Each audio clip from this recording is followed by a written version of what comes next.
Russian forces are pouring over the borders of Poland, Finland, and Latvia. Their defenses are overwhelmed, and the populations of those countries panic. Highways heading away from the invasion are log-jammed. Worst of all, the mighty US has wavered in its commitment to NATO. This nightmare scenario might be hypothetical, but it's precisely why the idea of a pan-European army has rapidly evolved from a contentious, far-fetched idea into an urgent necessity, at least for the leadership of the EU. But how would an all-European army actually work? What needs to be done to build it? And is its establishment even possible, especially in the short term? In this video, we'll examine these questions and more. But first, what kind of state is European defense currently in?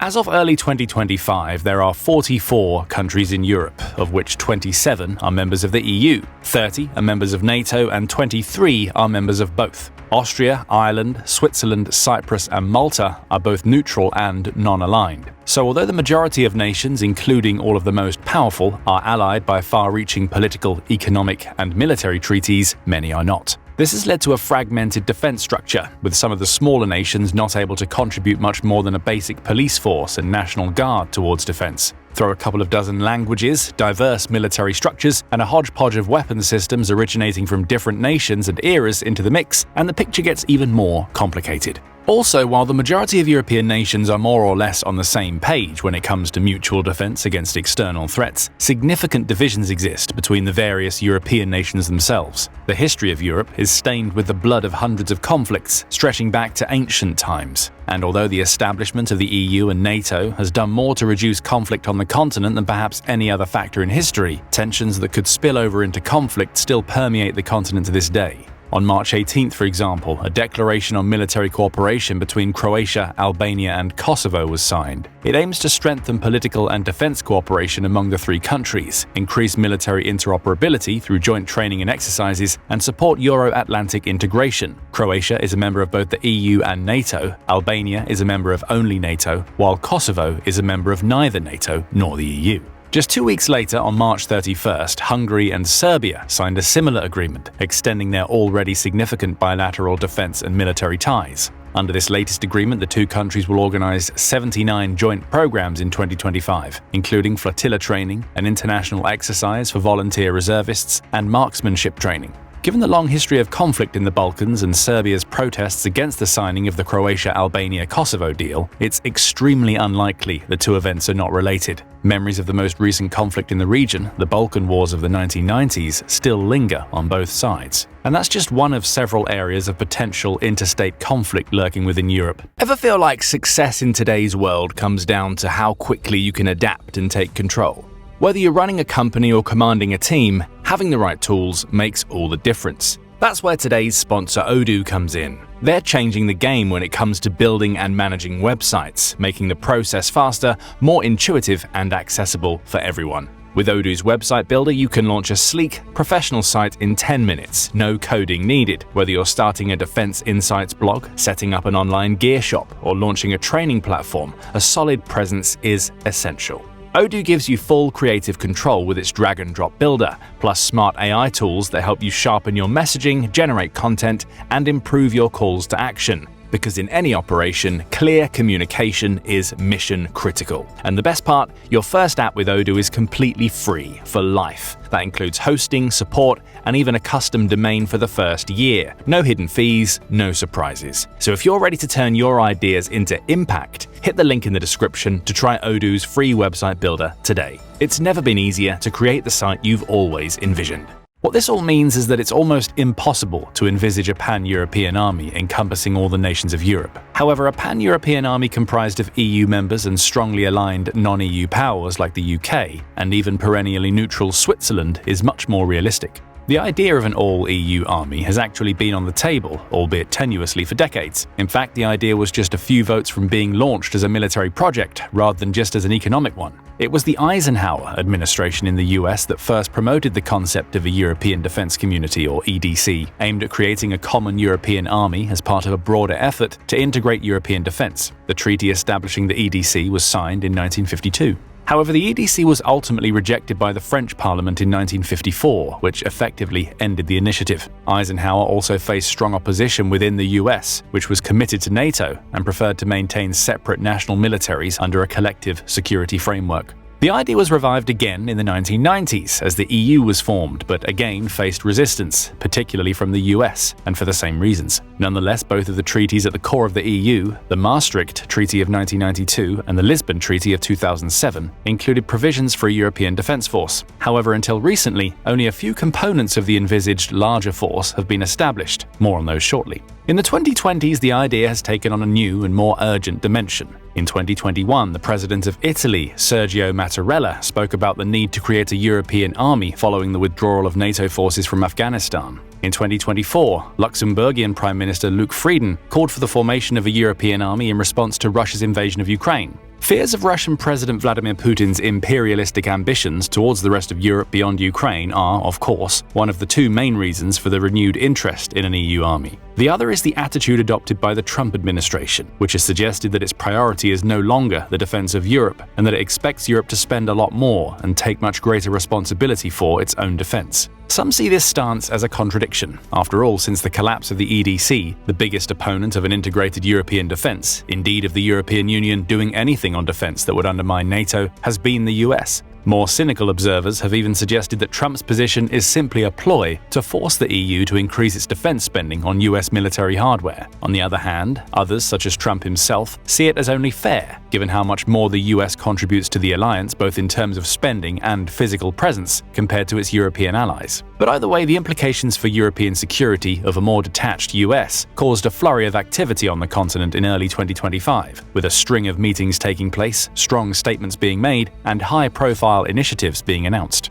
But what defense initiatives does the EU currently have? On paper, at least, the EU already has the basics of a defense force. The European Union Defence Force is part of the broader framework of the EU's Common Security and Defence Policy, or CSDP, and includes various multinational forces and bodies. These forces are designed to implement EU-led military operations and missions and are often named with a prefix like European Union Force, or EUFOR, or European Union Naval Force, aka UNIFOR. One of the key components of the EUDF is the EU Battle Groups, or BG. These are based on contributions from a coalition of member states, with each of the 18 battle groups consisting of a battalion-sized force of 1,500 troops, reinforced with combat support elements. The groups rotate actively so that 2 are ready for deployment at all times, but are all under the direct control of the Council of the European Union. The battle groups reached full operational capacity on January 1, 2007, although they have yet to see any military action. Another core component of the EU's current defense setup is EUFOR Crisis Response Operation Corps, or EUFOR CROC for short. This is a flagship defense project under development as part of the EU's Permanent Structured Cooperation, or PESCO, facility. EUFOR CROC is intended to contribute to the creation of a full-spectrum force package to speed up the provision of military forces in the EU's crisis management capabilities. But rather than creating a standing force, the project involves creating a concrete catalogue of military force elements that would speed up the establishment of a force should the EU decide to launch a military operation.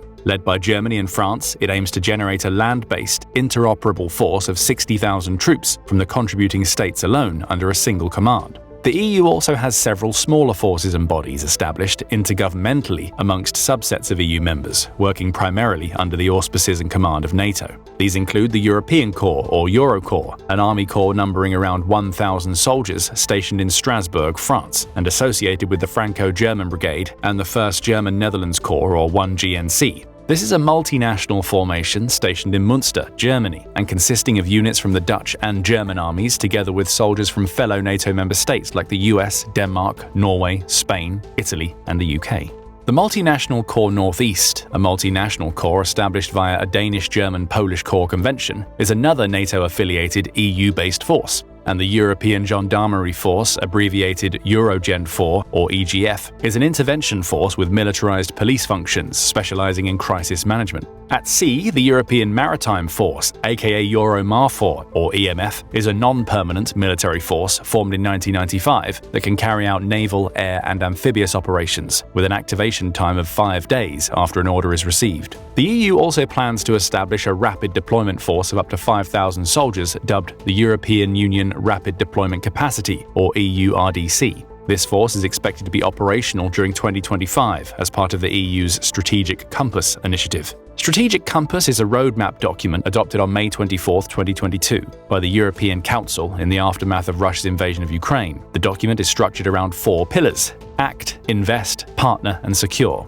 It aims to bring greater coherence and common sense of purpose to actions in the area of security and defense that are already underway, setting out new ways and means to improve the EU's collective security requirements. However, some critics argue that the Strategic Compass has been overtaken by events and lacks strategic foresight, particularly regarding the threat posed by China and the importance of the Indo-Pacific region. That's not to mention the potential removal of the US security blanket, including the ultimate deterrence, its massive nuclear arsenal, which is matched only by Russia's. Hence the scramble by European leaders to conceive, thrash out, and implement a much more powerful pan-European military deterrence. Because let's be frank, the military threat from the EU or combined European nations without the US behind them isn't very likely to be giving Putin any sleepless nights. Historically, the major problem with the European army is that while it always made sense in principle, it was not seen as practical. Yet the idea that Europe can defend itself as dozens of distinct nations without the US seems both unrealistic and impractical. Even the most powerful and well-supplied European militaries, France, Germany, Poland, and the UK, pale in comparison to Russia by almost every metric.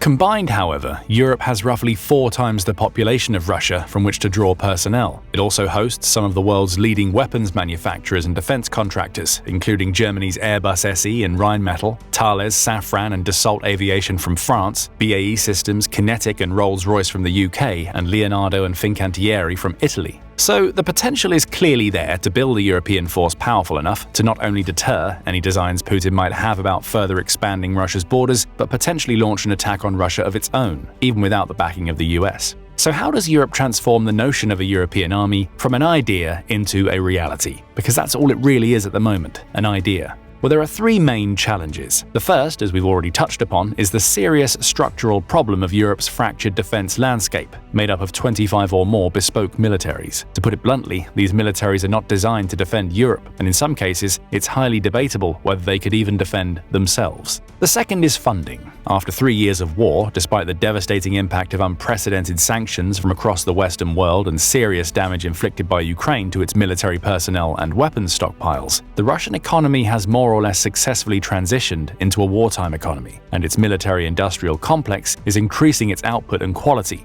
For example, it's estimated that Russia, with help from ally North Korea, is able to produce 3 to 4 times the amount of 155mm artillery shells annually than the US and EU combined. In contrast, none of the EU member states, with the possible exception of Poland, is prepared for a major war, and up to 2/3 of EU member states' military equipment and vehicles come from the US. So building a largely self-sufficient EU military will require unprecedented spending by the Union and individual states. The problem is that almost all of the EU member states simply do not have the cash on hand or in reserve to embark on a prolonged defense splurge. That means the funds will have to be raised by issuance of mountains of new debt. President of the European Commission, Ursula von der Leyen, has said a figure of 800 billion euros, or around $865 billion, would be needed, while others have suggested a total bill of up to 3 trillion euros, almost $3.25 trillion.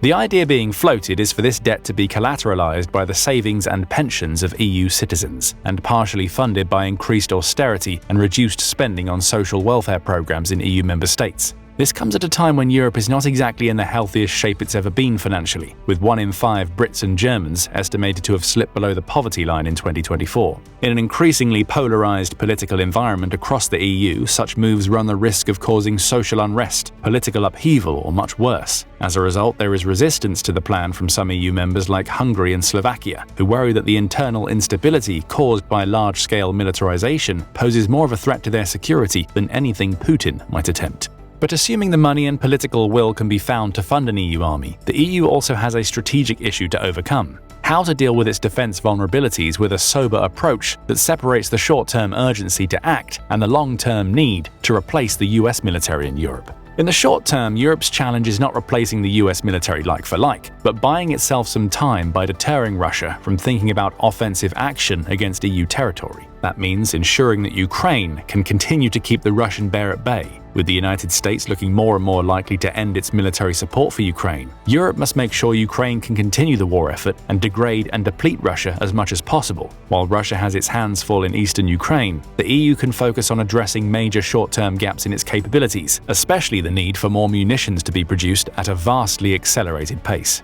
In the background, Europe can then focus seriously on building a common European force that can fight and act as one to defend Europe, replacing the United States for the long term.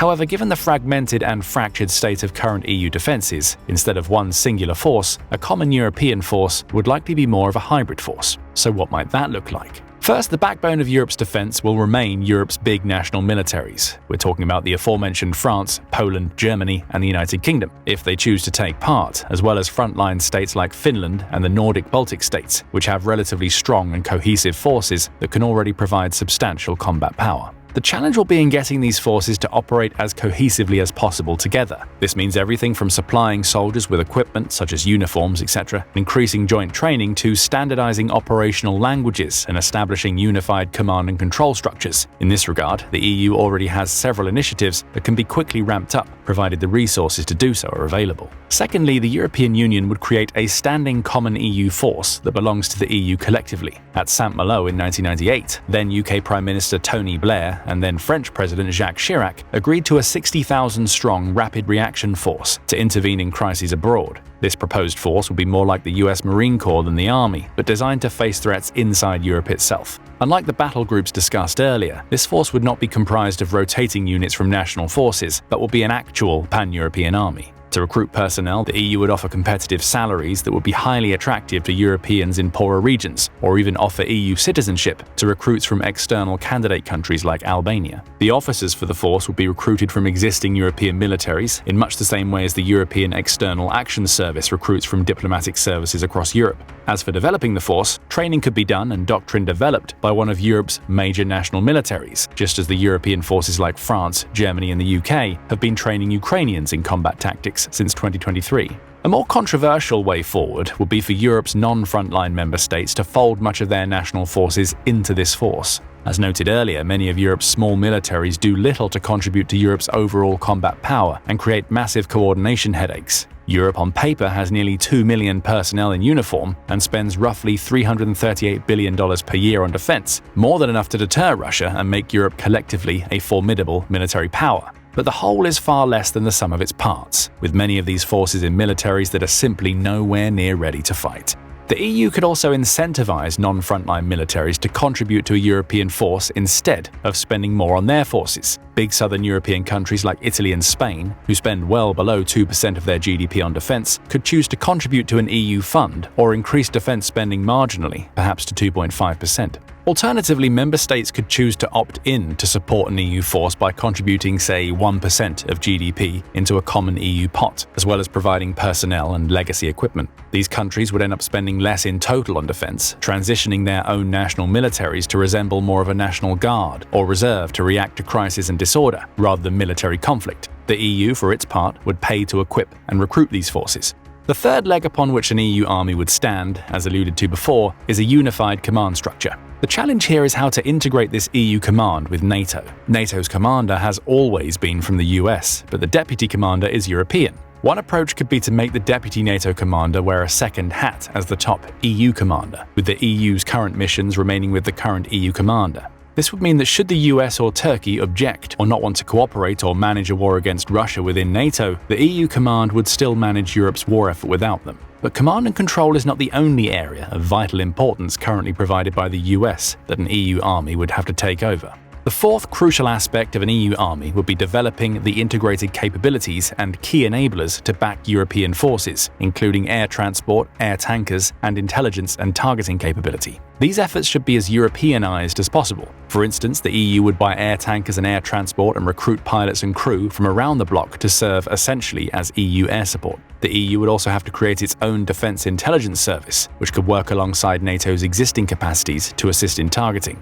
All things considered, assembling, equipping, and maintaining a European army is a daunting, economically risky, and extremely challenging task. There's also a high likelihood that the US administrations that follow Trump revert to a European-centric security architecture, as have pretty much all the administrations that preceded him since World War II. That would render the need for a European army moot, although you can understand why the EU may not want to take that chance. Once bitten, twice shy. But what do you think? Should the EU prioritize a European army? Will the ends justify the means? Or is it more likely to hasten Europe's decline? Please comment below and share your views, and thank you as always for watching. Now go and check out Can Europe Defeat Russia Without the US? The answer will shock you. Or click this other video instead.